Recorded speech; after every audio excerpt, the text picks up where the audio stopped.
procedure. I will explain in a moment what that means, but it is not sufficient. This is very often overlooked. Professor Crosson mentioned the referendum. Many people, I see that also in Chile, believe that a referendum is absolutely necessary, but also sufficient to give a constitution legitimacy.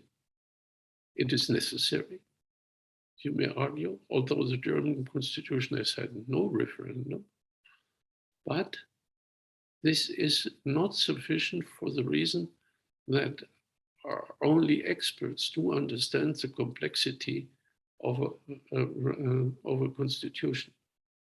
And this complexity cannot be properly reflected in a referendum which says, do you accept this constitution or you don't?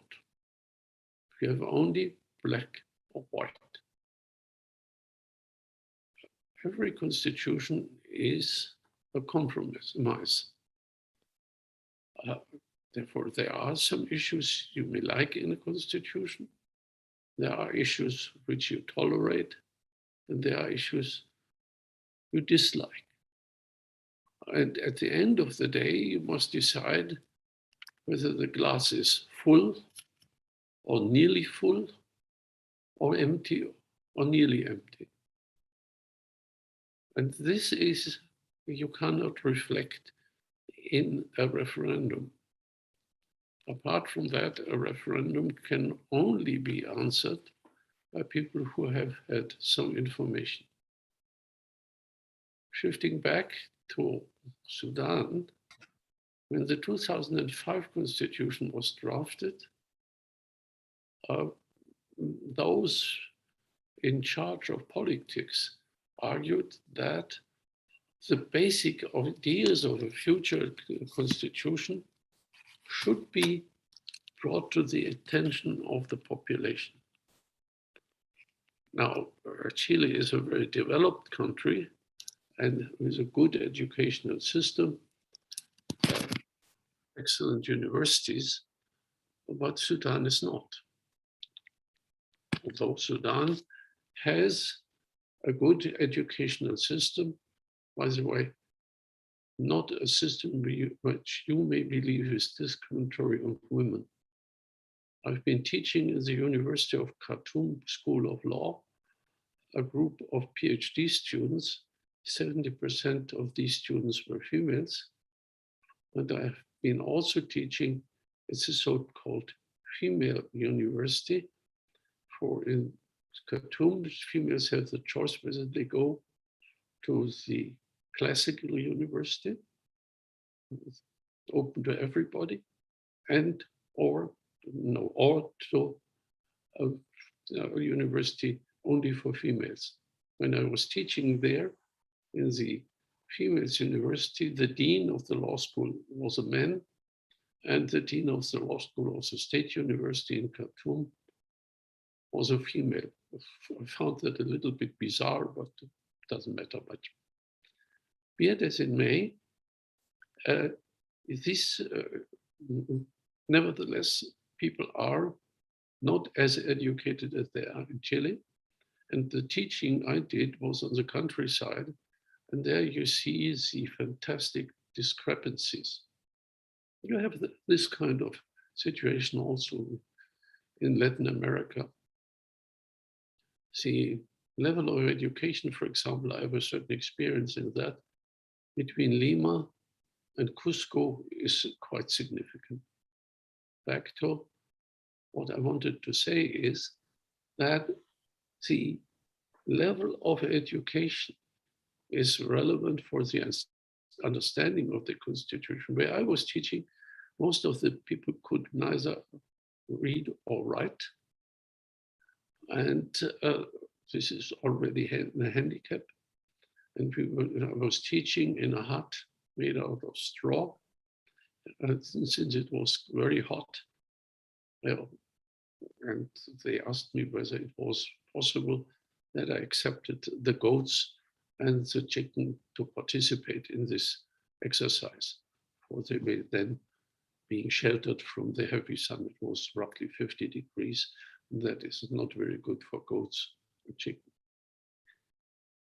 We were meant to teach the basics of federalism.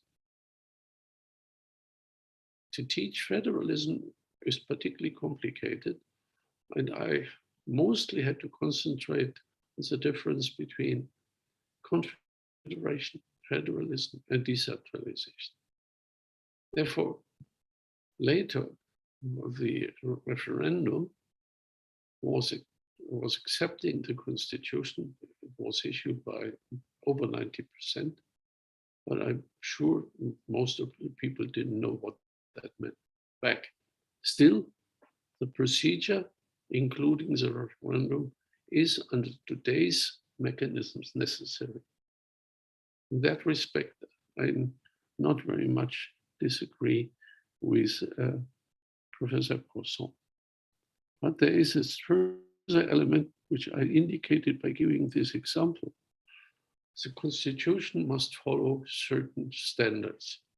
And here you must distinguish between standards are set for the constitution making.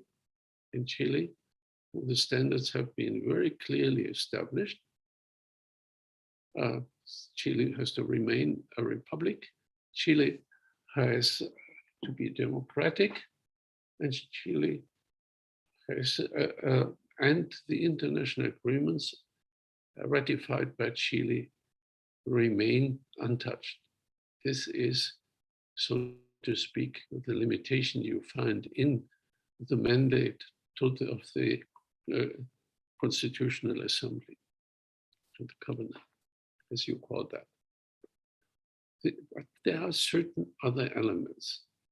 I would assume, and now I'm on thin ice, I believe a state, a constitution which is not in favor of being peaceful, a constitution which is aggressive, saying we want to include such and such part of the neighboring country, this would not be an acceptable constitution. Therefore, there may be elements which have to be covered.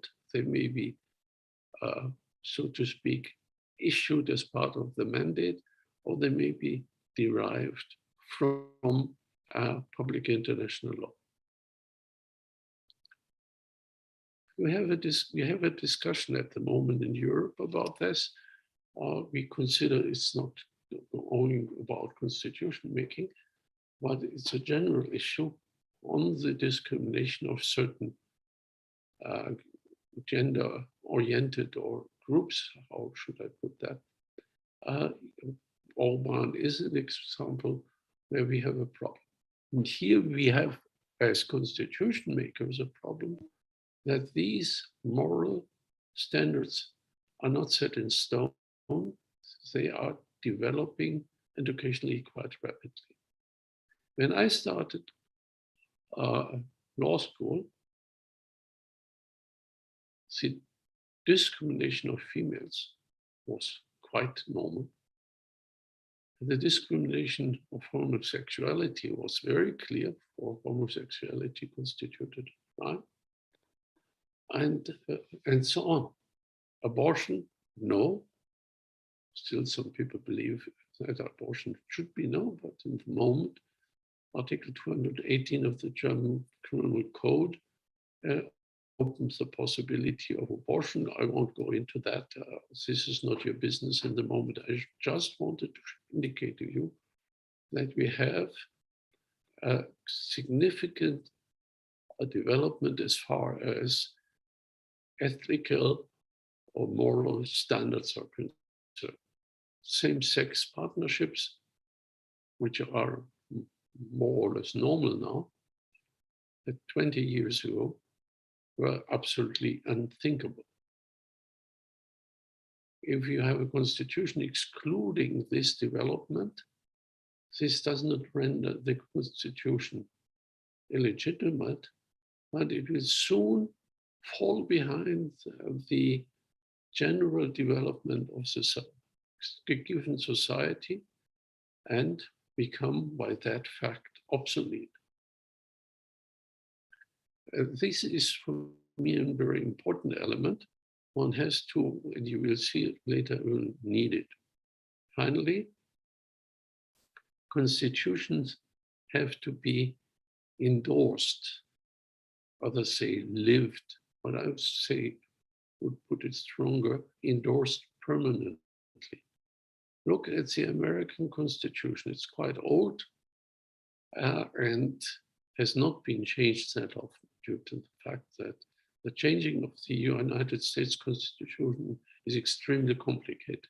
Actually, if you may argue it's more or less impossible. Germany or Spain or Italy have changed their constitutions significantly, not always resulting in improvements, I must confess. Be it as it may, that's not the point. You need to keep the constitution at a level that it is accepted by the society of the given state. Otherwise, you lose the legitimacy during the existence of the constitution, and the end of that development is a revolt, which you are experiencing in the moment in Chile. In Sudan, this was a revolution with the abolishing of the former constitution. Here you have a discrepancy between what the population wants and what is in the constitution or what is not in the constitution. Both things are more or less equal. Having said that, I believe this is a very important element which leads me now to my real topic.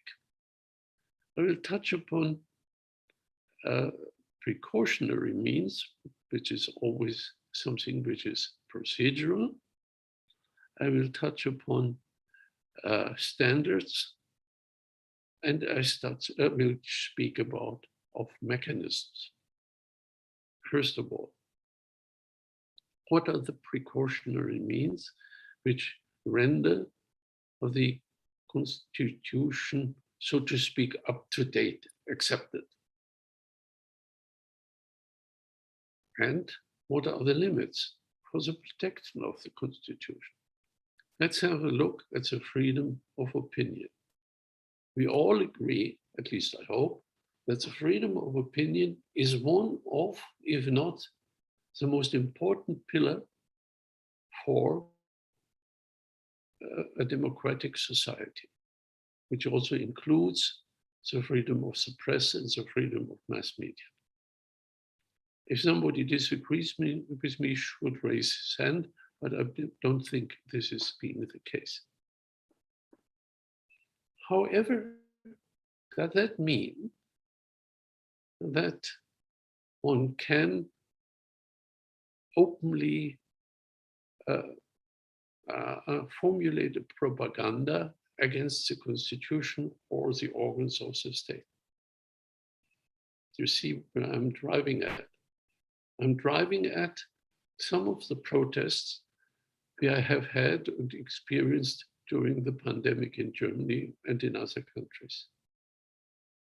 There are certain groups within the German society, and I remain within Germany for the time being, which said that this Germany is not my Germany.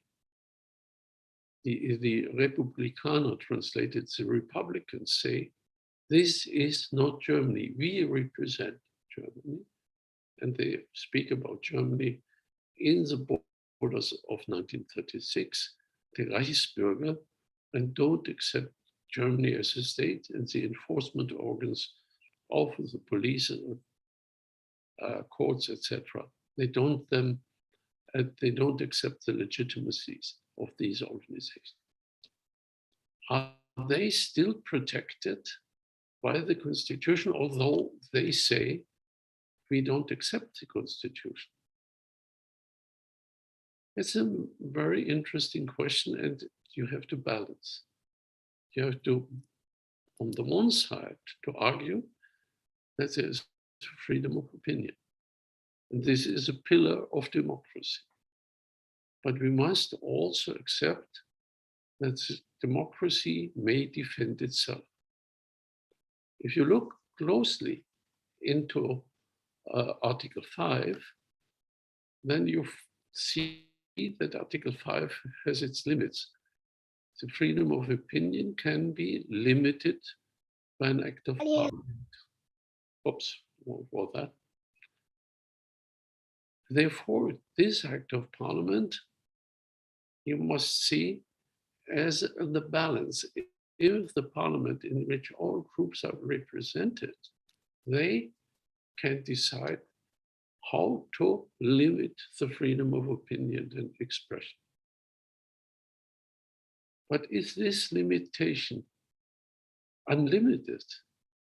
No, it is not. The freedom, the limits are those to protect the good order of the state, etc. And that includes that those who use the freedom of opinion and expression against the democratic principles can be banned. The implementation measure to that extent, Article 18 of the German Basic Law, you can lose your human rights. Now, if you look through the jurisprudence of the Bundesverfassungsgericht, the Constitutional Court, you will draw a complete blank. This provision, well meant perhaps, has never been instrumentalized. That's an interesting point, isn't it? Sure, the Querdenker and whomsoever were limited, but the reason for limiting them was in the health situation, and not so much that they were denying the existence of Germany. Some measures taken against the Reichsbürger, however, follow this pattern. You can see this even more clearly if you have a look at Article 5, paragraph 3, the freedom of science. It says the freedom of science is much more comprehensive, but, and I quote out of my head, that it does not take you away or free you from the Grundgesetz, from verfassungsrechtlicher Ordnung. The constitutional order would be an appropriate translation. Therefore, you can see also this freedom is somewhat limited. Now, this is one aspect, not a very efficient one or a totally inefficient one, but it is worth mentioning. What about the freedom of the mass media? The freedom of the mass media means that the mass media are free from state influence. Now, look into the design of our mass media. They are organized by public interest, by public law, and they reflect to a certain extent the establishment. Here you have nevertheless a very critical situation.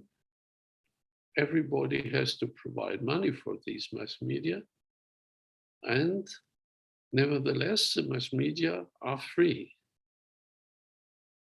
And does that mean they are free? Could the mass media, for example, argue we all are in favor of communism and an undemocratic system? It's a tough question, and I believe it is not easy to answer. For in reality, the mass media are free without much of limitations, and to intervene as far as the substance is concerned is not really promoted. However, the balancing effect in this case are done through the Rundfunkrat, the radio council, to have something equivalent for the TV. And this is composed of also the civil society, and they can say, wait a moment, that goes too far. You remember that in Germany, one member of the AfD has said that the mass media are mostly oriented towards green-red or green-red-red. And there was an outcry in this respect, but this goes too far.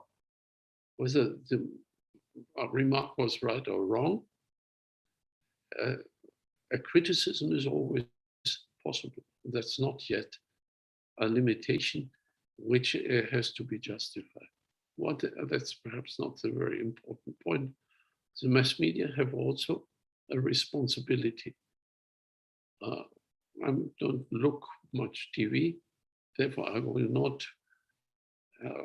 judge upon the content what I'm occasionally seeing if I'm too tired to do something useful. Mostly then I switch TV off, for this is not useful either.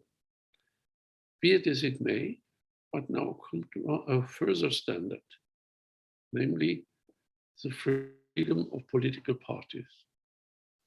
If you look into Article 21, paragraph 1, third sentence, you will see that political parties are free, but now let me explain the but before that I want to explain what political parties are meant to do. Political parties are meant to transport opinions within the society up to their representation in parliament, the fractions, and there they become part of the opinion formulated by parliament. This is an essential function. And for that reason, Article 21 provides that this internal structure of political parties has to be democratic. For only if the political parties do not exclude things, but produce a first integration of the opinion, then they can contribute to the opinion-making process, which leads into making an opinion in parliament. Therefore, don't criticize those members of parliament who follow the line of the fraction. Mostly they do, for two reasons. First of all, it fits into the general pattern of this political party. And secondly, there are some members of parliament are experts for some issues and others are experts for others. And therefore it's wise for the political parties in general, or their members, to follow this general line as fixed by these experts. We call this the Fraktionszwang. I'll leave it Fraktionszwang. You can discuss the term later. Occasionally, that this force of the fractions is being abolished or not imposed in certain issues, and this will be done and has been done mostly on things like genetic issues or issues concerning the aid in suicide and so on. There, political parties decide, every member of parliament should decide upon its own will or depending on its own conscience. And this is a part and parcel of Article 38. They have this legitimacy to the election, but the restrictions I'm just outlined reflect the general system and that there is a certain tendency, or it has to be a certain tendency, to make sure that nothing unconstitutional slips in. These are precautionary elements, and I've already mentioned Article 18 and Article 21. And let me explain, while I've said Article 18 has never been used, let me go and give you some details and information about the cases concerning Article 21. According to Article 21, political parties may be prohibited. That is what I'm doing. And they are prohibited since they are considered contrary to the Constitution. The first case of that side was easy. This was a decision of the Federal Constitutional Court on a right-wing political party, which was nothing else but the successor of the NSDAP. We don't have to discuss long about that. But the factual situation was only to what extent could you properly say this is a successor political party. The judgment is for that reason rather uninteresting and small. The second is a famous judgment against the KPD, the Communist Party of Germany, KPD. Let's not forget that the KPD is a political party which has a kind of history or tradition, and there are many communist parties in perfectly democratic countries.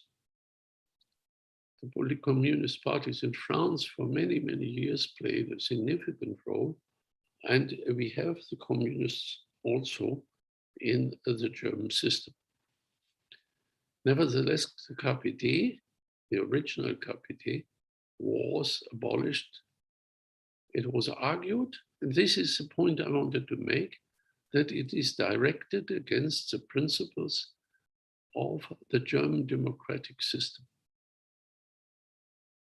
It was a long process, an intensive process. The decision was clear and rather accepted by the majority of the justices, and the party was abolished. Its property was confiscated, and so on. Now, what is the problem with this kind of a decision? It is a radical decision, namely prohibiting a certain political tendency. Isn't that undemocratic? Kind of it is. What Germany has learned from its history and therefore opted for, as I said right at the beginning, streitbare Demokratie, and therefore takes it upon itself that to those, yes, let's say movements or can be banned if they are destroying democracy. Now, since the NPD, at least 3 attempts have been made to ban political parties. None of them was successful. Why not? The most well-known case was the case against the NPD, the National Party of Germany. And there, the Constitutional Court decided not to decide, or not finally to decide, for the reason that some or quite a lot of its members of the NPD were from the secret services, so to speak, of Germany, which had infiltrated the KPD just to give testimony about the KPD. And therefore, the German state was on both sides, on the accusing side against the KPD and on the side as adversaries of a prohibition. This was considered impossible. Another case was the case you have never heard of, FC FAP, Free Labor Party, Arbeiter, yes, Labor Party. I was a representative, in this case, of the Bundesrat, the German Council, Federal Council. And here the question was, is this really a political party? The FAP was measured according to its success as totally insignificant. It never reached something more than 2% or 2.5%, therefore was far from entering the Bundestag. And therefore the Bundesverfassungsgericht decided it's not a political party, it's not dangerous as such, although it is unconstitutional, and it can be prohibited as a society by an administrative act of the Minister of the Interior. We have these decisions occasionally in the last 2 weeks twice. The one was a group mostly making use of motor bicycles or whatsoever. There's typical groups of a little bit of rowdies and heavy metal music or whatsoever. I believe this FAP judgment shows the dilemma. The moment you say this party is too small to be significant, it can be reined in by administrative measures. And what do you do in the moment, like the NSDAP, which started as such a small group and then became quite dominant, having it claimed to have 50% or more, which is probably wrong, or most probably wrong. I believe the NSDAP never reached 49%, let alone 50. But this is behind the point. For if a political party is too big, like 40%, you can't prohibit anymore. You can theoretically, but you will not survive, or that these 40% or more of the population, the party of them is being abolished. This will lead to an internal struggle of a significant scale. Therefore, I don't like the argument of the Constitutional Court in this respect, but I wanted to bring it to your attention, for it is an important case. I stay with political parties. No, but I take a different example now, which is also protecting the functioning of the democracy. At the last elections in Baden-Wurttemberg, in Heidelberg, as such a big, nearly half a meter long bullet paper. It has very strange political parties, apart from CDU, FDP, and whatsoever. It had a political party, if I read correctly, which was protecting the nests of birds. Certainly an interesting issue, an important issue, but certainly not an issue which qualifies a group as a party. That group got perhaps 100 votes, if not more, and therefore never entered the Landtag, the regional parliament.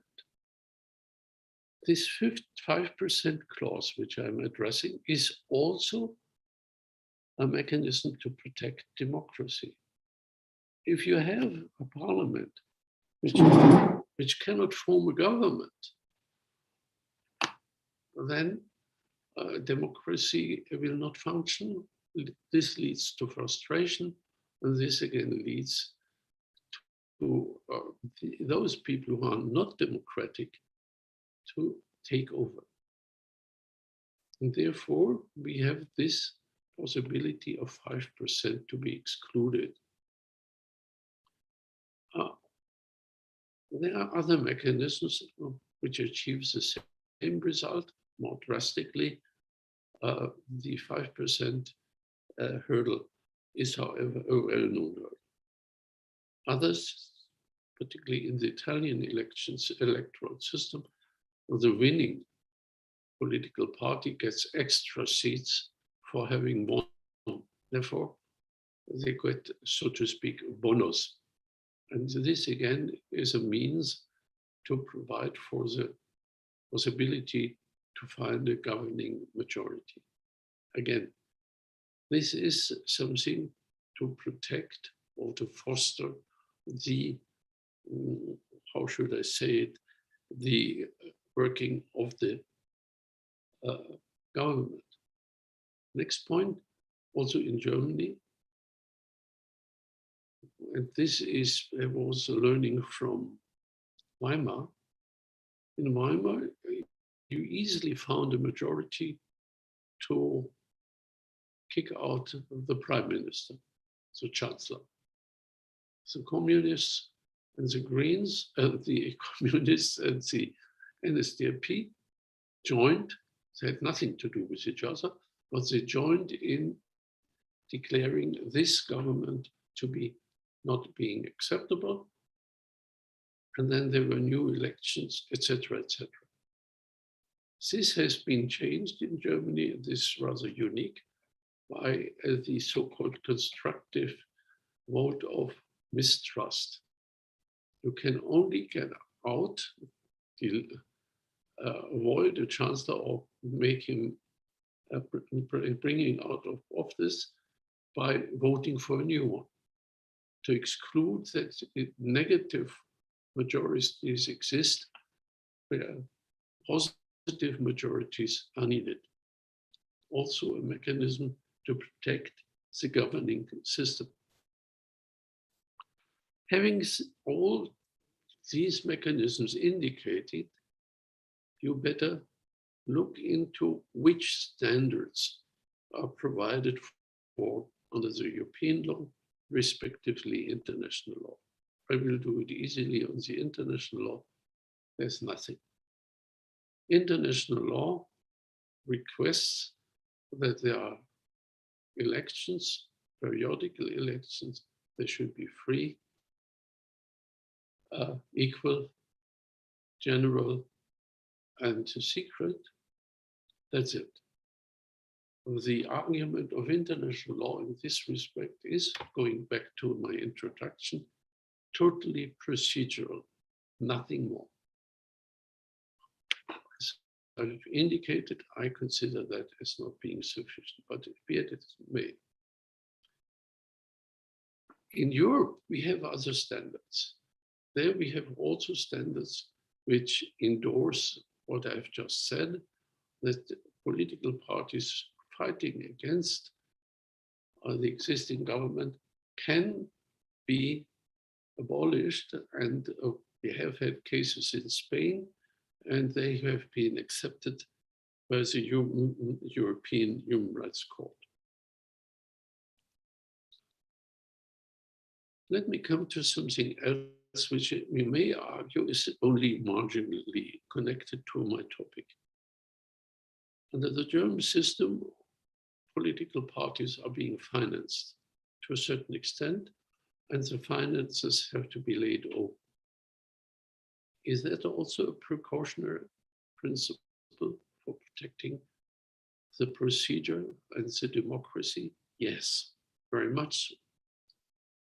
I'll start with the publication of the party's finances.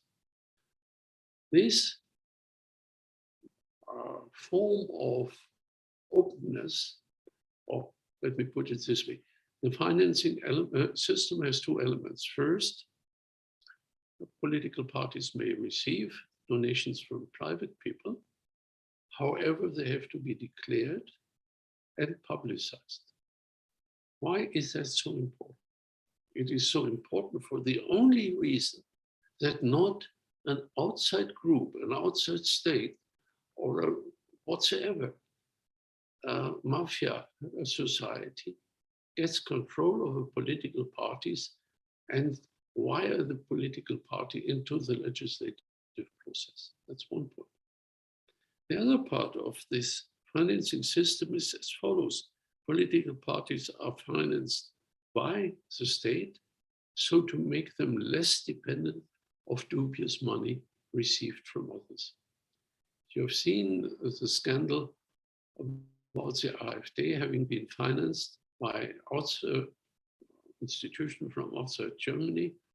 And secondly, these finances were never laid open properly, and the political party AfD had to pay a significant not fee, penalty. Therefore, also this financing system is a precautionary means to make this political system working. Now I leave actually my topic. I want to touch upon 3 issues which have to be considered. The first, if you look to France, you will see that political parties are losing, let me say, their relevance. The communists in France have disappeared.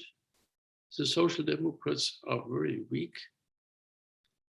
And Macron has created a movement. Some political science people have argued this is the new system. The days of political parties is over. This structure is, so to speak, outdated. We should only rely on popular movements without the structure, with all that. But go please back to what I've said, what is the meaning of political parties. The meaning is that they transport the feelings within the society to the parliamentary level. This cannot be done in the movement. And therefore, I believe this is the wrong approach. I believe that in the future, we will remain with political parties, but political parties may change. The traditional political parties, if they don't change their attitude, perhaps even their structure, if they don't develop new programs, they will not exist anymore, but they may change. If you wonder why the SPD, once a very traditional political party in Germany, and once a very powerful political party, has so much declined, please look into who is what is the clientele for the SPD. This is the class of workers. This class doesn't exist anymore. We don't have the many workers in steel, in coal, or whatsoever anymore. This has been heavily automatized, and these people have become extremely well paid, extremely learned and trained personnel in the production. Go into a modern facility on the production of steel, you'll hardly find a person. This is all done by computer, etc. And in a couple of years, it may be done by computers, by robots. Therefore, this clientele is missing. Now, the SPD, however, moved into what I would call those who are socially at the lower end of our social development. But in the moment, the economic system is quite good. This is not an attractive, very attractive system. And those who represent it don't represent it very convincingly. The communists do. Die Linke does much better.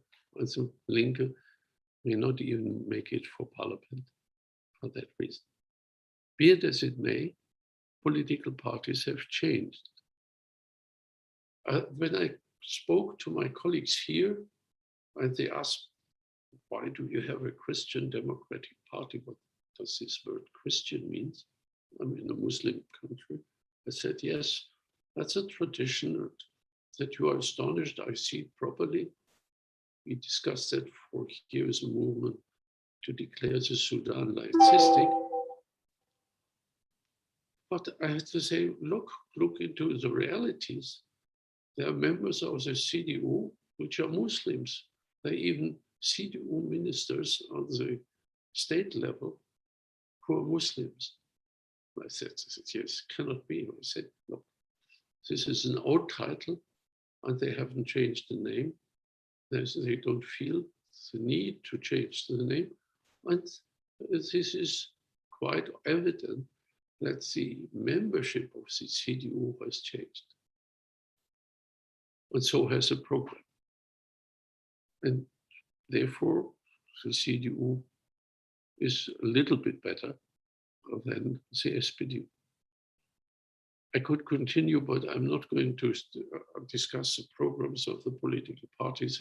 In Germany, this is a bit on the dangerous side since we are going into the election period. And I don't want to be said I'm arguing for one or the other political parties. I'm in this respect totally neutral, and I don't even in the moment whom I'm going to vote for. But we must take that into account, and if political parties should win against what I believe will happen, then we have definitely a deficit in the German democracy.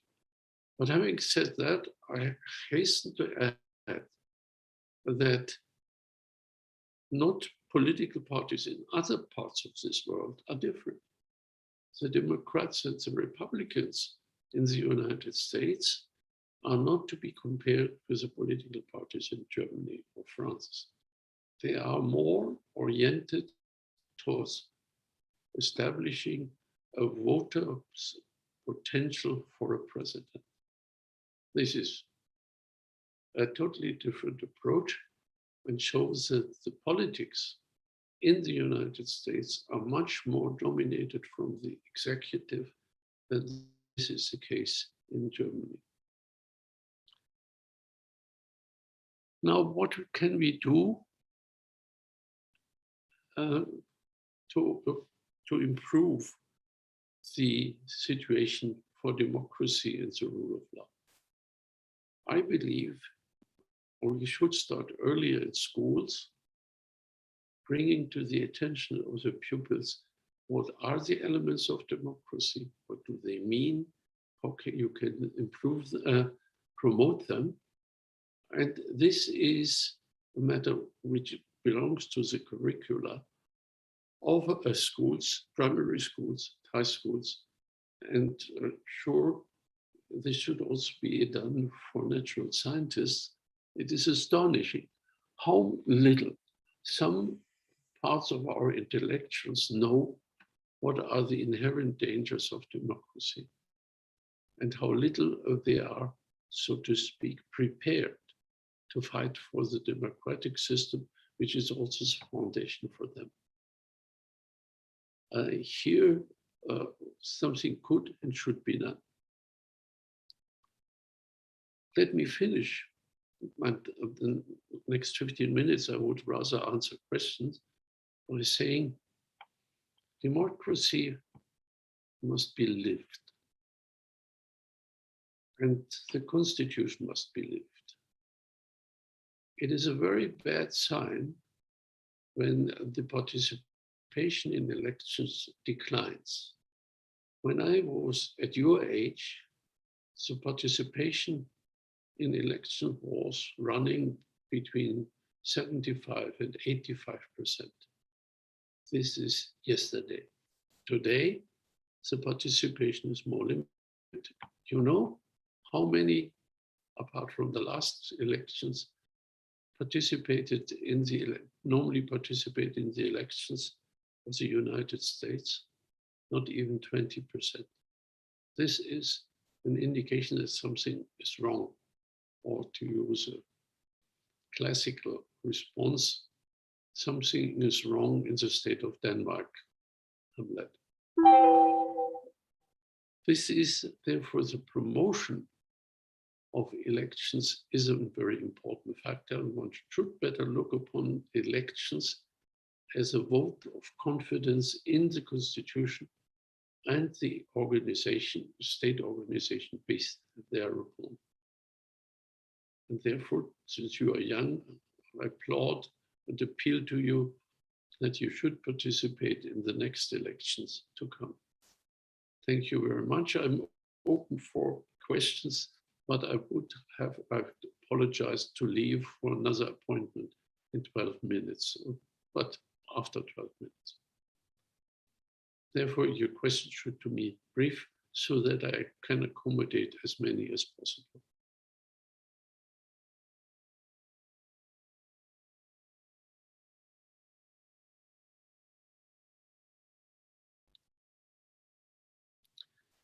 Ingrid? Yeah, hello. Hi, Professor. I'm sorry, I'm not able to turn on my camera. I have kind of problem with my internet connection, but I wanted to ask you something from my context of the country. I'm from Colombia. And as you were saying at the beginning, like at the part of the freedom of media, they should be like free and not like to just to inform, right? Like what we should know as citizens. But my question goes like, what happens when this media of national media starts to kind of polarizing like the context and trying to show some items from reality that are not like really helping on democracy and are showing what some parties are interested on showing? How can we manage that situation? And if it's possible, as a civil part of citizenship, to change it, and how can we change it? Because I think that's really important, and we have been like in a national strike, and the media has not been helping on the democracy. And next year is an election year, so that's my question. I hope it's clear. Thank you. I have understood your question.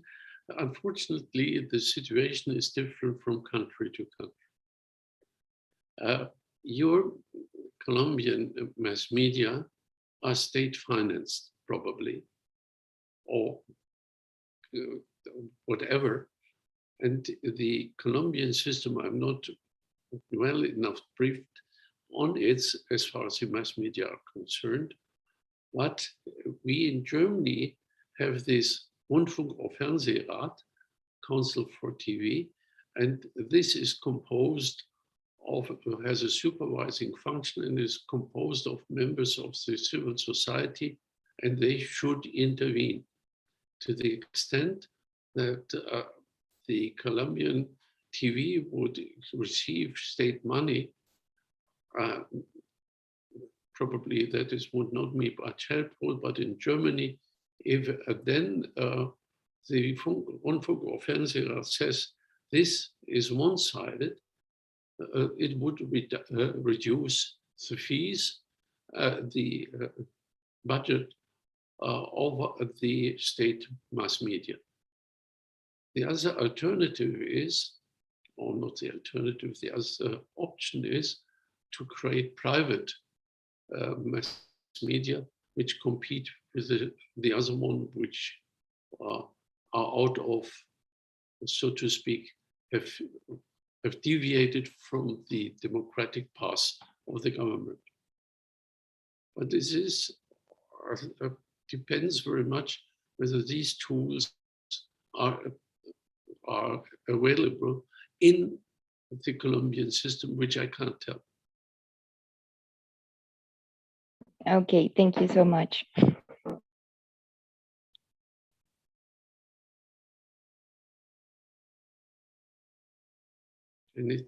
Another question?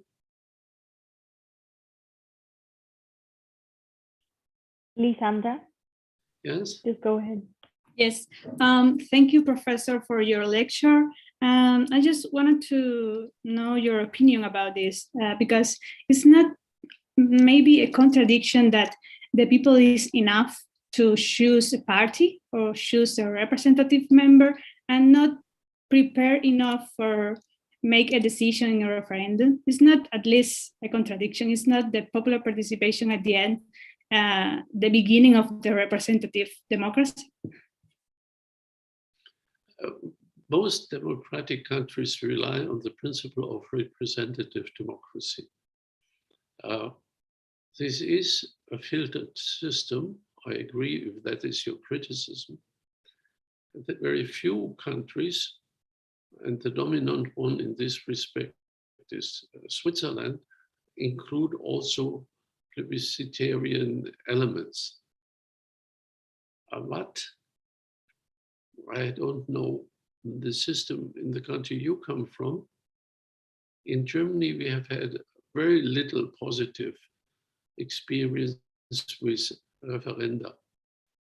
The referenda are polarizing, and you can only say yes or no, and you can't argue in a sophisticated way. And very often, even in Switzerland, the referenda are used for political purposes, and very grim political purposes.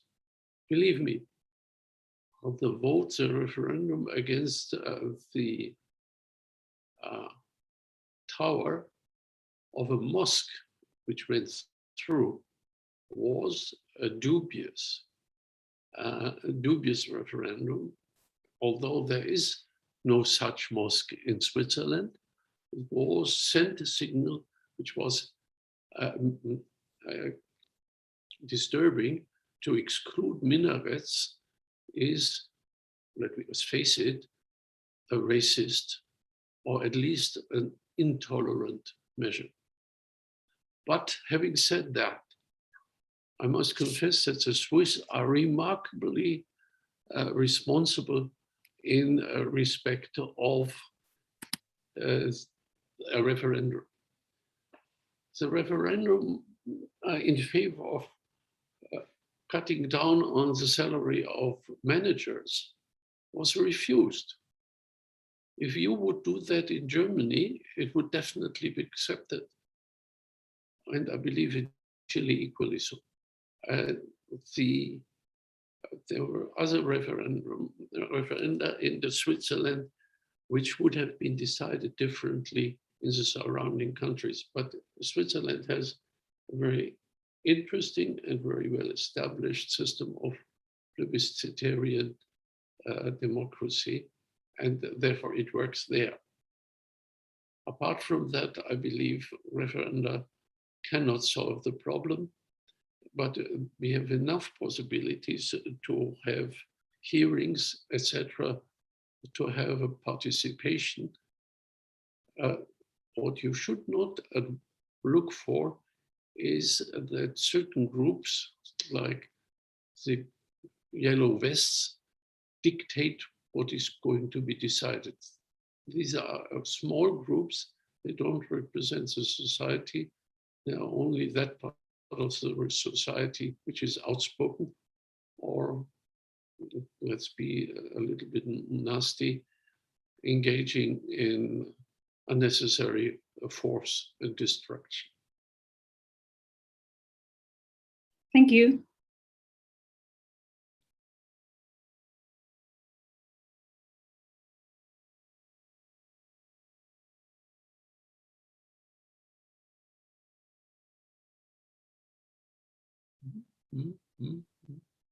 Any more questions?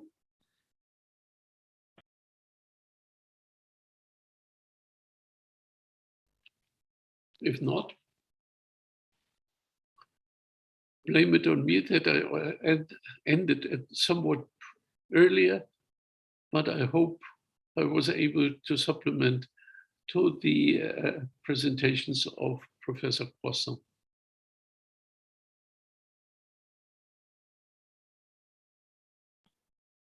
Very much so. Thank you very much, Mr. Wolfrum. Okay, very good. Have a continuing nice workshop, the summer school. On Monday, I'm start teaching in the summer school in Moscow. also this is the advantage or the disadvantage of this technology we are now using. And I hope you provide, nevertheless, have some rest over the weekend, for Chile has lots to offer. And you should really enjoy that. I wish they were in Chile rather than in Sudan.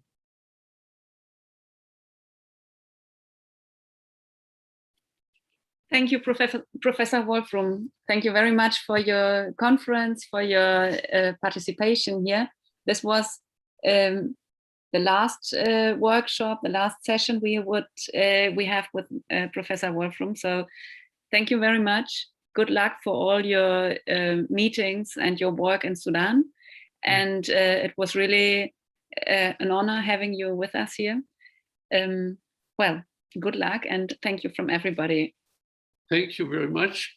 I'm flying back to good old Germany tonight.